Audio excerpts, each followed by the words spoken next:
Victor! Sumuko ka na! Sani ka lang, ano karapatan mo magpasuko? Bilang isang kaibigan! Bilang isang pare! Tungkulin kong dugtungan ang buhay na pinahiram sa atin ng Diyos! Diyos? Anong Diyos? Kung meron Diyos, bakit niya ako pinabayaan pumatay?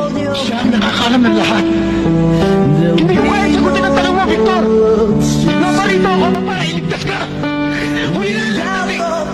Marami na ako pinatay! Handa rin ako mamatay! Alalahanin mo si Vivian! Mahal na mahal ka niya! Alam mo yan! Isinuko na yan lahat sa'yo! Umaasa siya sa pagbabago mo, Victor! Mga buhay ng tao inutak mo natin! Buhay na natitigil ng batas! Ano magiging sinabi ko pag sumuko ko sa kanya?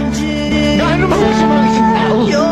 Kung may taos pusong pagsisisi, pero tayong Diyos na handang magpatawad! Para sa buhay na walang hanggan, Victor!